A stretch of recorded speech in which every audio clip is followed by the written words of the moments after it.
Sydney hospitals and COVID hotspots are set to open short-stay units for patients to manage the increasing Delta surge. Westmead and Blacktown Hospital will open outdoor tents in order to free up ambulances. Westmead administered 280 COVID patients by emergency transport last week, as several are redirected to Hornsby and Ryde. Patients at Blacktown Hospital will be screened and swabbed in temporary outdoor tents.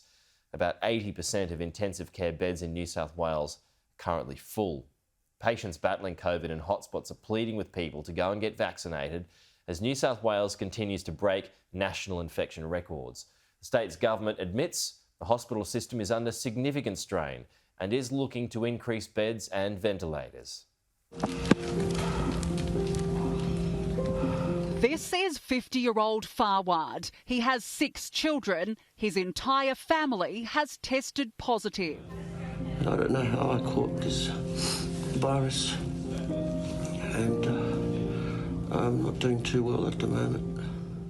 He is one of the many faces of the Delta strain that is continuing to break Australian records in New South Wales. More than 640 people are in hospital with COVID across New South Wales. The state government conceding the network is under severe pressure, but efforts are underway to increase beds, ventilators and other equipment. Shouldn't have to take us to feel or suffer the virus to realise how real it is. Oh, it's terrible. I've got my kids, somewhere in Westmead. I've got my wife in another hospital. I'm in another hospital. It's separated us.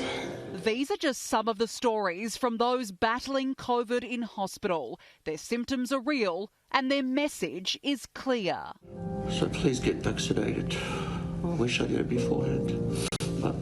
And I'm an essential worker. I could have contracted the virus from someone who didn't want to get the vaccination. Westmead Hospital in Sydney's virus epicentre has activated an emergency plan. It's reducing COVID arrivals from ambulances for 24 hours and relocating critical care patients to other hospitals. Last week alone, the hospital had 280 COVID patients arrive by ambulance. So about 40 ambulance deliveries a day with COVID. And each of those patients are being well cared for. We have one of our largest hospitals in Westmead essentially being taken offline, not being used because it is at breaking point. This is extremely concerning. The Health Minister has revealed some of those COVID patients are protesters who attended illegal gatherings in recent weeks. Danica Di Giorgio, Sky News, Sydney.